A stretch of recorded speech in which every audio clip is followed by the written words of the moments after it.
Hello, this is my review of Lilo and Stitch. Watched this movie this morning with my wife. It's a good movie. Lilo and Stitch is about an alien experiment that crash lands on Earth that meets this little girl named Lilo. And they become friends and learn a lot about life and each other and better each other. It's a very sweet, heartwarming Disney movie.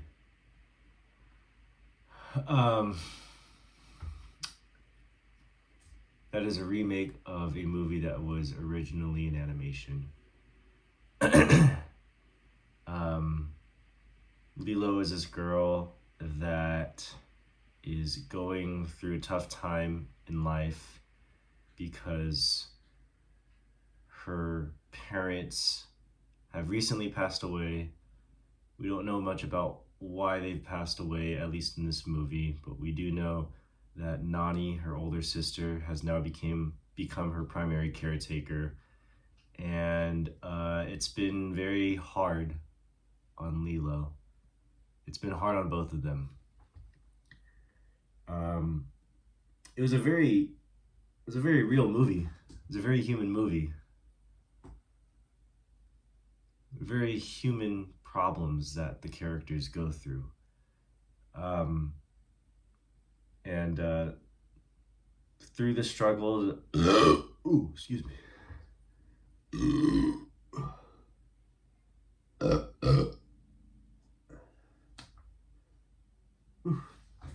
Okay, through the struggles of going through what they're going through, they grow and they get better. Nani is basically a single mom now, older sister taking care of her younger sister,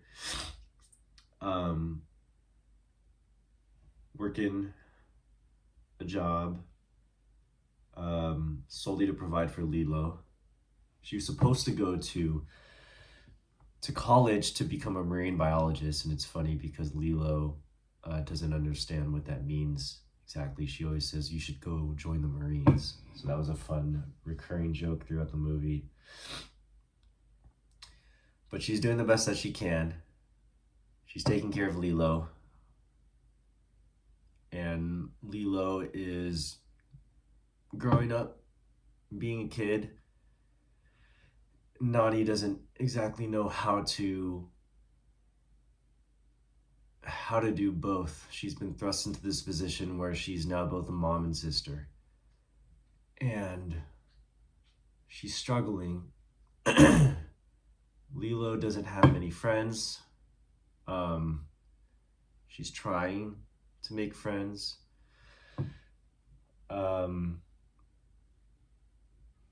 But she's having a tough time the way that lots of kids do when they're little, growing up. I remember going through something similar. And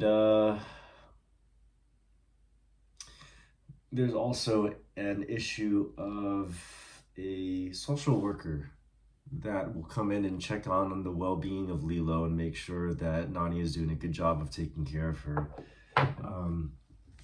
The social worker was a good catalyst to raise the stakes in this movie.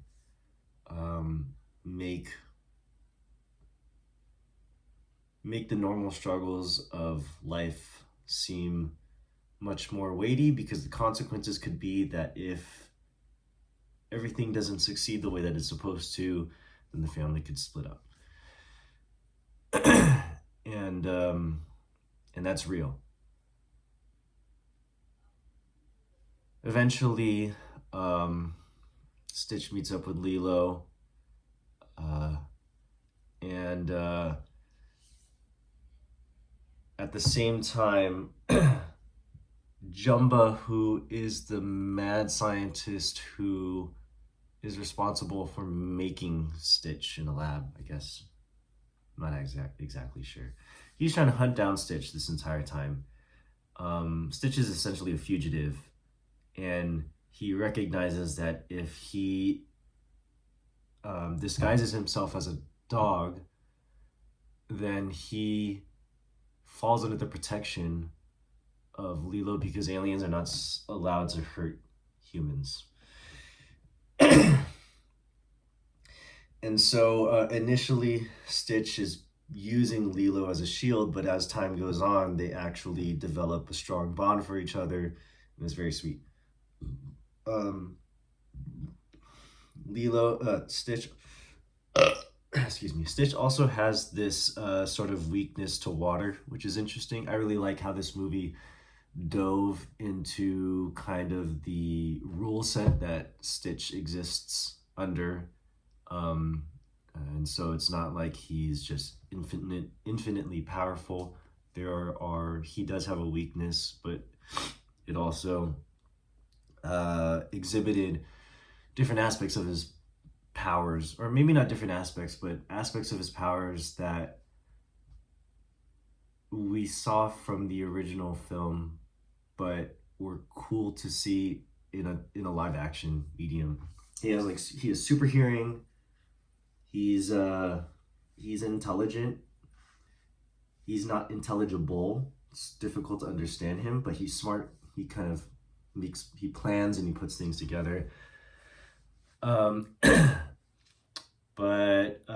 So yeah, the family's trying to stay together.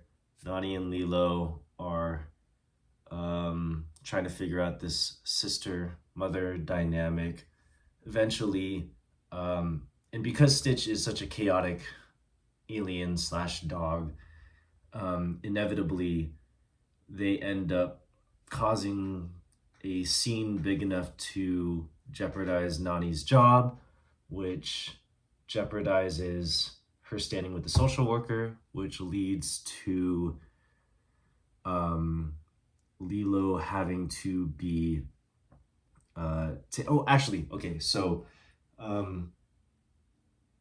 Lilo Lilo and Stitch cause Nani to lose her job.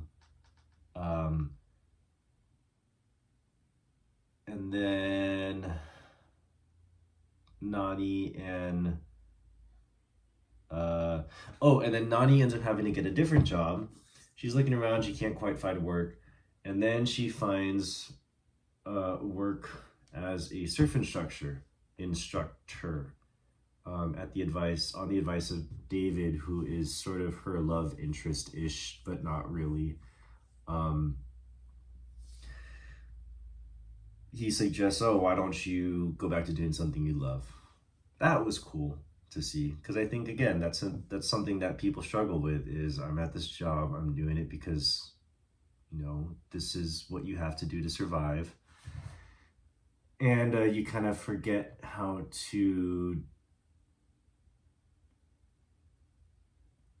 pursue passions, how to pursue dreams, and this is obviously something that Nani is very passionate about. So you can visibly see the change in attitude when she's doing something she genuinely enjoys versus something that she's doing to get a paycheck. So that was sort of a cool, very human element that I think a live action version of this story did really well, that maybe an animated version couldn't do as well.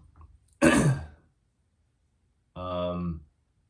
so it leads up to this point where Nani is a surf instructor, and consequently it encourages Stitch to, or it piques Stitch's interest in surfing. He sees a surfer with a dog surfing on the surfboard. He's like, ooh, I want to try that. So he becomes curious as he's learning to be more tame and more accepting of this new family, which is a really big step for him because water is his weakness. As he becomes more wet, his molecular density increases. So the wetter he gets, the heavier he gets. So he basically becomes, he can sink and die if he goes in the water. And then so we have this scene where Nani, Lilo, and Stitch are surfing on a surfboard. They're having fun. Everyone has sort of like, it almost looks like, oh, things are finally going to work out. Nani's got a job she loves. Stitch is overcoming his fear of water. Lilo has her family. And then Jumba and Pleakley, who is, Pleakley is the representative of the Federation. Jumba is the mad scientist. They've been hunting Stitch this whole time, and then they coincide in the surfing scene, and then there's a big wave, and then everyone gets knocked off the surfboard. Lilo's drowning, Stitch is freaking out. He's pulling Lilo down while he's freaking out, and then Nani and David rescue Lilo, but Stitch is sinking to the bottom. And Lilo's freaking out, like, you gotta save him, you gotta save him. Nani's like, no, we gotta save you, we gotta go. And so they rescue Lilo, and then Lilo says to Nani, what about Ohana, nobody gets left behind, or something like that. I think that's what she said.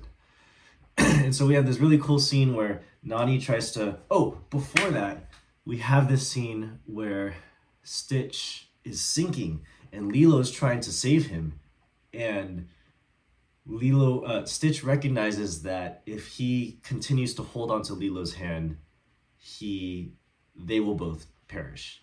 And so you can see him look up at Lilo and like make a choice, and he lets her go.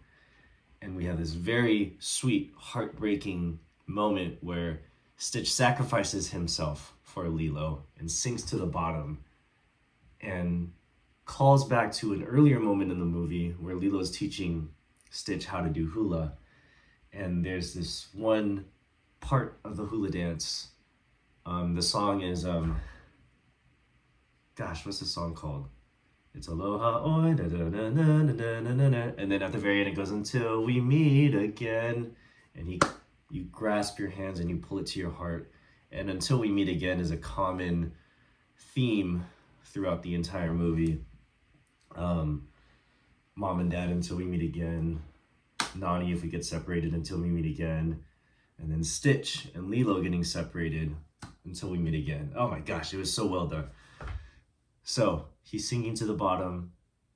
It looks like he's about to die. And then Nani has this moment where she's like, oh, you're right. We can't leave anyone behind. We've already lost Mom and Dad. My relationship with Lilo is at risk. Actually, no, that doesn't have me. Sorry, I'm getting all of my timeline confused. But she recognizes that Stitch is very important to Lilo. It was touched on earlier in the movie that Lilo is going through a very hard time. A dog would be good for her. Nani has been focused so much on the providing aspect. I got to be a provider for Lilo. She's sort of forgotten to be she's forgotten how to bring joy to Lilo's life also. And that's more important to Lilo, I think, than what Nani is concerned about, which is money, food, shelter, all of the basic needs. So there's also that aspect of Nani learning that a caregiver means not only to provide basic needs, but provide an environment where a child can grow and be a kid. And so all that to say, in that moment, she recognizes Stitch is very important to Lilo. I have to save him. So we have this really cool scene where Stitch looks like he's about to die. I'm spoiling the whole movie, by the way. Sorry, I don't know if you're supposed. Anyway, Stitch looks like he's about to die, and then Nani comes in and saves him. And she saves him, but he's heavy, so she can't swim to the surface with him. So she's struggling. What do I do? And we have this super cool scene where she's like, I got him, I'm just gonna run. So she's holding Stitch like how and people do this in Hawaii. They'll run with a boulder. People like to take pictures and videos of themselves running with a boulder. It's fun. I've done it myself. You take a rock, it weighs you down. You can basically run on the ocean floor. But she's way out. She's maybe like, I don't know, she looks like she is about a quarter mile, half a mile off the shore.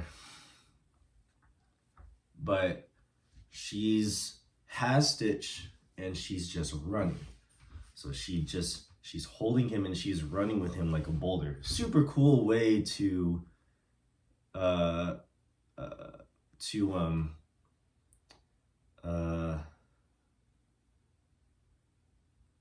to show like an island activity, but weave it seamlessly into the story without it seeming like, hey, this is something that we do in Hawaii. It's part of the story. Anyway, it was cool. It was very well done. And then she rescues Stitch, but Lilo, I was confused about it because she was conscious when she was asking Nani to save him, but then she ended up having to go to the hospital because she swallowed a lot of water, I guess. And the emergency bill was huge, and Nani was concerned about how she was going to pay it. And the social worker had told her before, okay, before the next time I meet you, I need you to get together your health insurance and then 2 other things. I already forgot what they were. But if you don't have those 3 things by the time I come back, then we're going to have to reevaluate your ability as a caregiver and consider other options for Lilo. And so she was so busy with trying to work her job and all these things that she didn't get to it. And so the social worker said, there's a way that you can save Lilo and have all of the bills paid for, but it would involve you giving up your caregiver rights to her or your legal rights to her.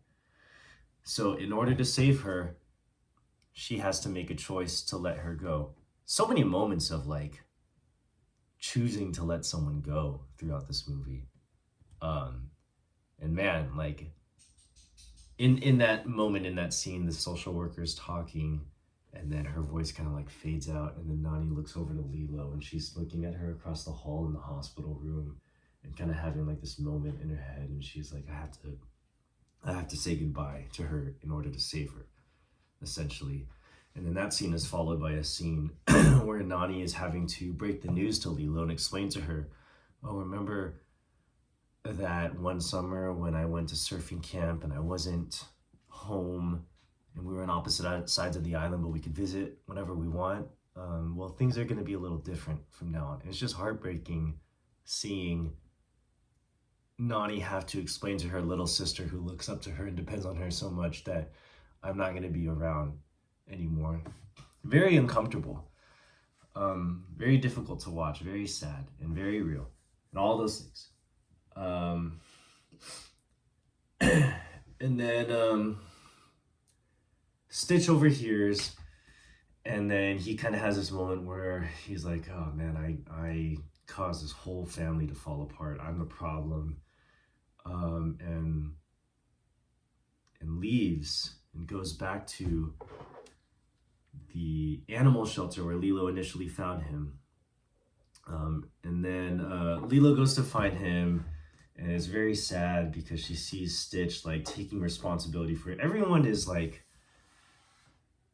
no one responds to situations the same way for too long throughout the entire movie. Everyone really grows. Stitch recognizes how he has been impacting this family, even though he loves him, and decides to leave, and he sacrifices himself in the water, and Nani chooses Stitch to save him from the water. And Lilo is learning from Nani that you have to balance reality with fun and all of these different lessons that they're learning.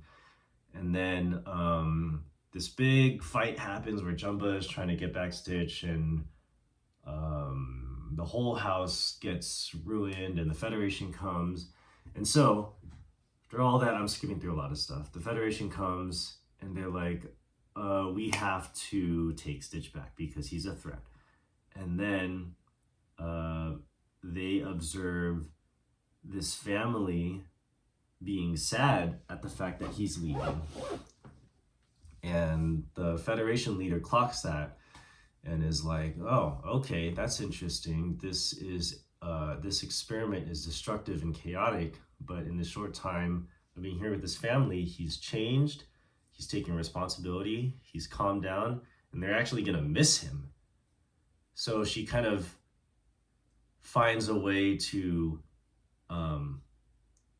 still administer consequences. So then no one gets away with anything. Everyone learns that, okay, you can't just destroy everything and get away with it, as heart-wrenching of a thing that of splitting up a family is. And then she says, but you will live out your sentence for the rest of your days on Earth. So it does end up working out. They feel the effects of the consequence, but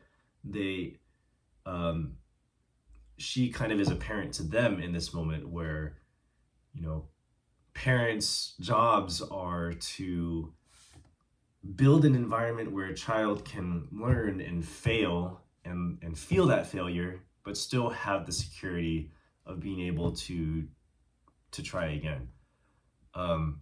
So I think thematically, this movie did a really good job of sorry that was so long.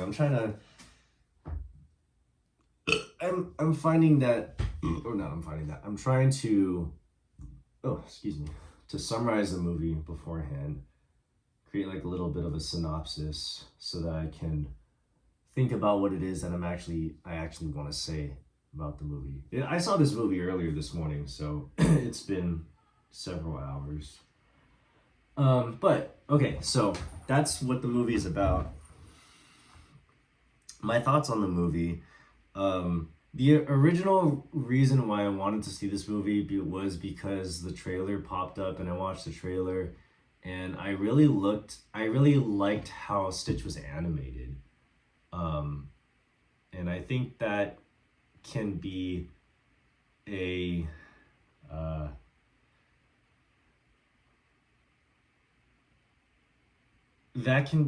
something that makes or breaks some of these movies for me, is that if the animation is bad, and the characters are interacting weirdly with this animated character, it can take me out of the experience. But he was like realistically animated.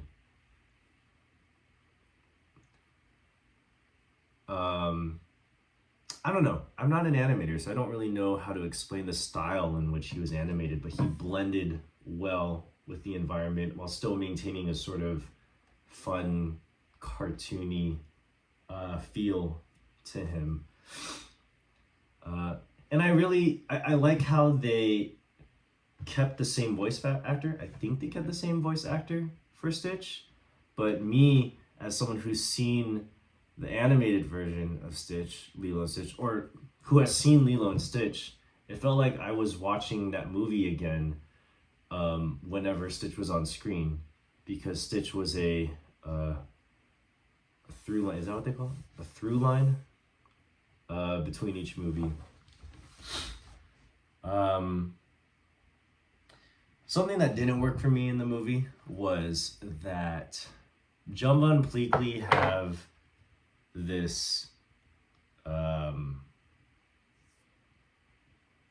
don't know if it's a storytelling device but they, as aliens that stand out in appearance on Earth,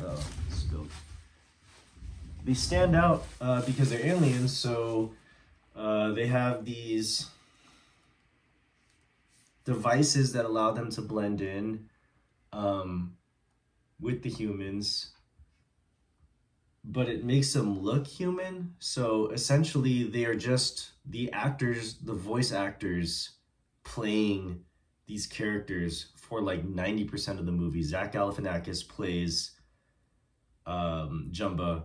I don't know the name of the actor that plays Pleakley. He sounds like the voice actor of Hiccup from How to Train Your Dragon, but I don't know if that's correct. But anyway, you just see these people throughout the whole movie, and for me, that didn't work very well. But I guess they had to find some way to disguise them as humans because I had forgotten. My wife had to remind me that in the first movie they just wear like a wig. It looks really silly, and it works because it's an animated film, and um, you can get away with stuff like that, I guess. But the aliens with a wig and human clothes on would obviously still look like aliens. So this was their way of disguising them in this movie. But whatever, I don't know. It took me out because it felt like I was looking at two new human characters throughout the entire movie as opposed to Jumba and Pleakley. Didn't feel like Jumba and Pleakley. Um, and they changed their voice from kind of like more of a rough sounding, uh, for Jumba, a rough sounding guy to not, which isn't as big of a deal. But if you're gonna change stuff, the way that I feel like if you're gonna change stuff is as long as you don't change the spirit of the character or the spirit of the story, then have the creative freedom to try different things. But if I don't feel like it's like if I think about what Jumba and Pleakley are in the first movie, they are goofy tag team, evil mad scientist, and sort of alien corporate worker who's normally behind the desk but now in the field, and is obsessed with human. Like that whole dynamic, if that's still there, then little personality tweaks are not going to take away that feeling from me necessarily. And then even looks, like if a character looks different than the original, like if the person that they cast rather is different, looks different than the original, than the source material, that's not always a big deal for me either. Like I know that's a big complaint for the Last of Us HBO series right now, is that Bella Ramsey looks wildly different than Ellie in the game, and the actor that they cast for Abby looks more similar to Ellie than Bella Ramsey does. If the performance is good, then and they don't have like a super distinct look. Like Ellie looks relatively normal, Joel looks relatively normal. They don't have any sort of like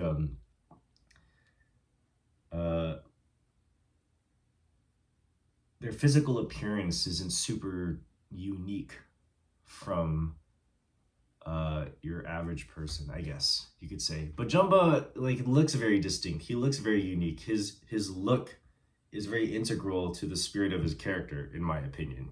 He's a big, four-eyed,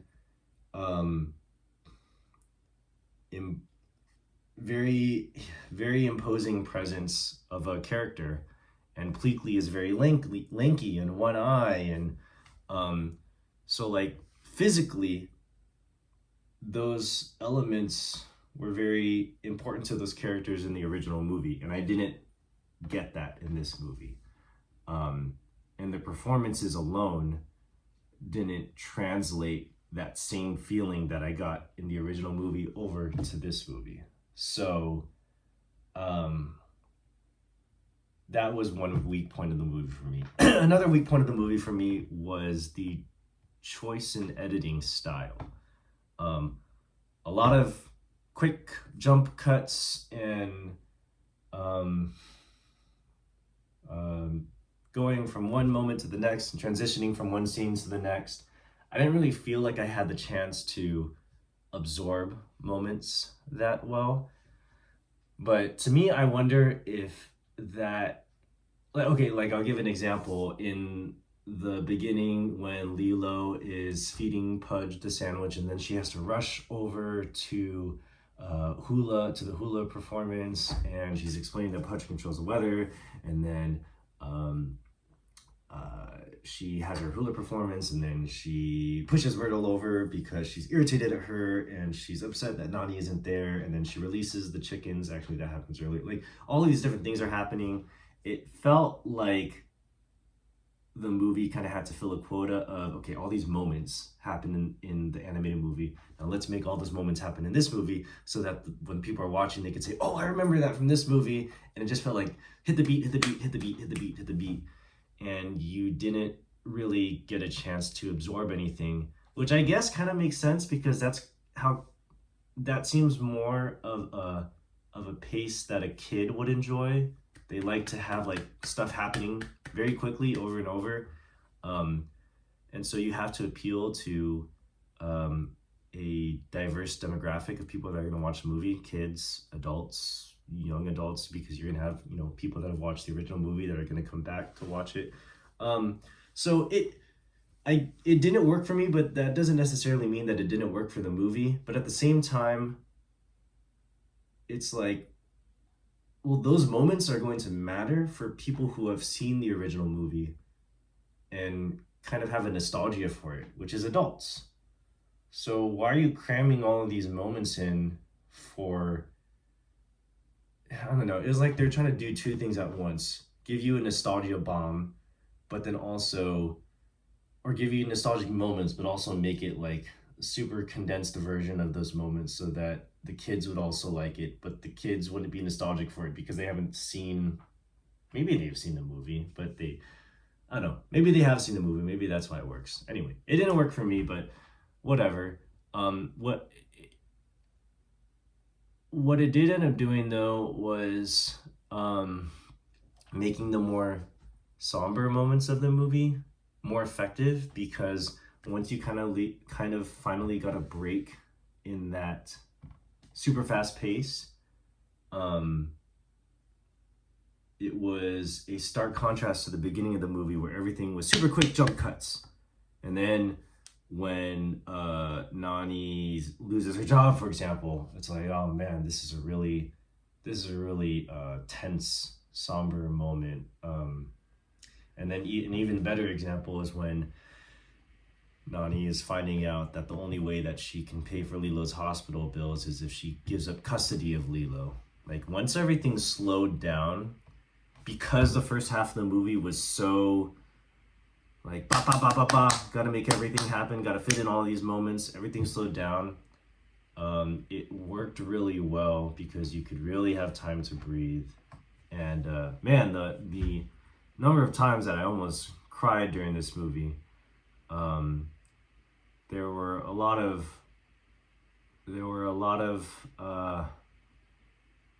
moments that I think worked. Maybe the editing did make those moments work because, like, that's how Lilo thinks as a kid. I don't know. I'm trailing off with that thought.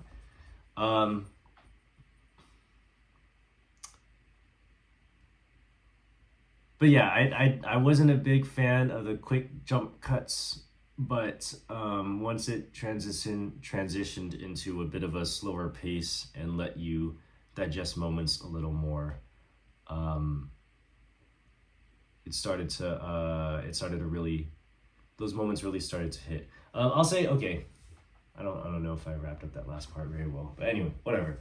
The last thing that I'll say is that I really enjoyed how they focused on common struggle themes, coming of age themes that everybody can relate to. That's not to say that recent Disney movies haven't had that. I just feel like a lot of recent Disney movies, the theme has been, I'm an outcast, nobody understands me. I kind of walk to the beat of my own drum kind of thing. And that's fine, like the nobody understands me theme. And I'm not giving any examples because I can't think of any off the top of my head. So maybe I'm just making, I don't know. It just feels that way. Why do I feel like it feels that way?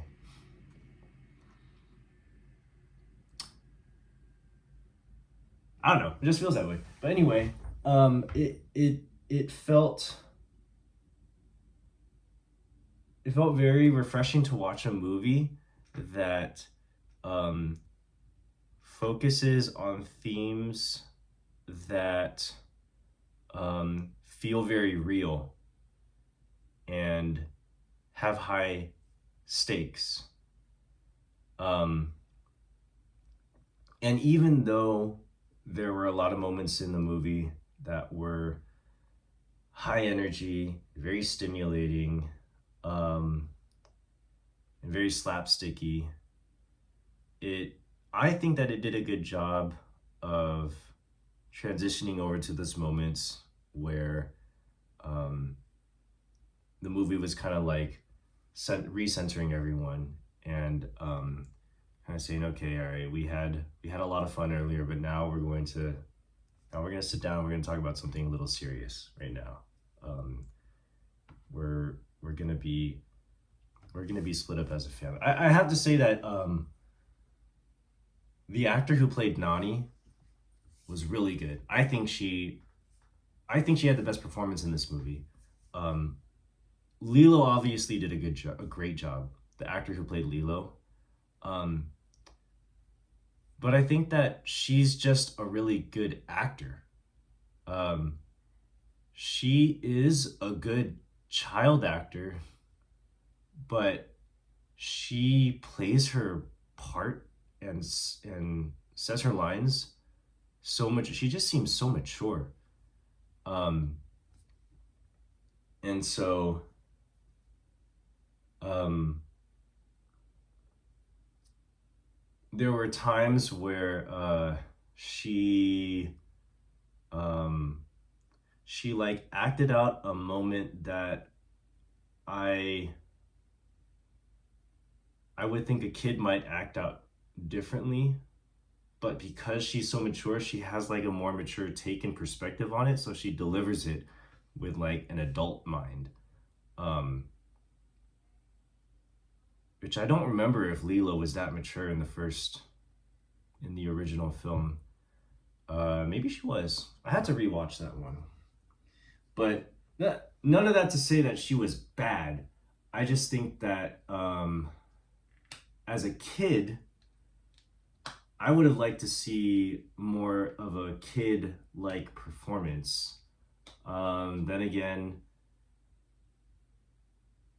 Then again, maybe Lilo is a more mature character um, than I had initially thought, and that was shown through this movie. But anyway, she was great, but I wasn't expecting Nani to be so good. Uh, I just hadn't given a whole lot of thought to that character, but I think that a live action performance gave the opportunity to tell that side of the story more. And so when the family was finally fractured, you could really feel it being pulled from every single direction, not just Lilo's. It was pulled from Lilo's direction, from Stitch's direction, from Nani's direction, and that is a consequence of every single actor having a super strong performance. Nani was great, Stitch was great, and Lilo was great. And so that family breaking apart hurt three ways. Um, and there were such good, subtle moments in this story that strengthened the relationship between the family. The first one that comes to mind is when the social worker initially comes to the house and Lilo locks Nani out of the house, and then afterwards they have their argument. I think this is when that happens, and then Nani says to Lilo, "You have to realize that we're living in the real world. There are real consequences, and I need you to be here with me," or something like that. Like, I need you to come to reality with me. And you can kind of see Lilo's face, just like all the joy just gets sucked out. Like, oh, okay, because she loves Nani. She doesn't want to ruin things for her, but she also wants to be a kid. So she's trying to justify these two feelings of, I want to be a kid, I want to have fun, and also Nani is telling me that my fun is like breaking is bad, is ruining the family. To the point where she even asked, like, am I bad? And then Nani explains to her, no, you're not bad. You just do bad things. And then it's cool to see that pay forward to when Lilo says to Stitch, no, you're not bad. You just do bad things. So another kind of example of characters growing throughout the movie. So yeah, that moment when Nani explains to Lilo, like, oh, you gotta live in reality. The subtlety of seeing a child kind of suppress their joy and innocence because they don't want to disappoint the older family figure that takes care of them, that they look up to. And then there's another moment where Lilo and Nani are sleeping together in a hammock and they're singing together. And it was just a really sweet kind of sister bond relationship moment. Gosh, what was my original point with all this?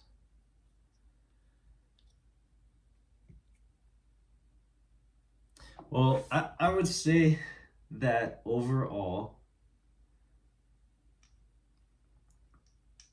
this movie did a good job of really digging its heels in to life. Life is tough and hard, and human connection is important. And telling that through the lens of a live action performance, like, you really felt the struggle that everyone was going through. The struggle was very visceral and real. And so, yeah, I think, I don't know how to wrap this up.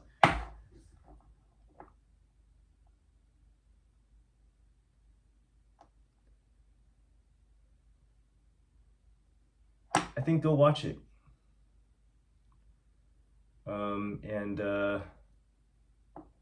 And see how you feel about it.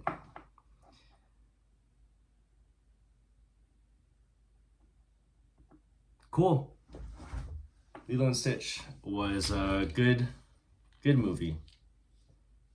I hope they make more Disney movies like that. And I hope we see those actors do other things, because they did a good job in this movie. Cool. Thank you. Bye-bye.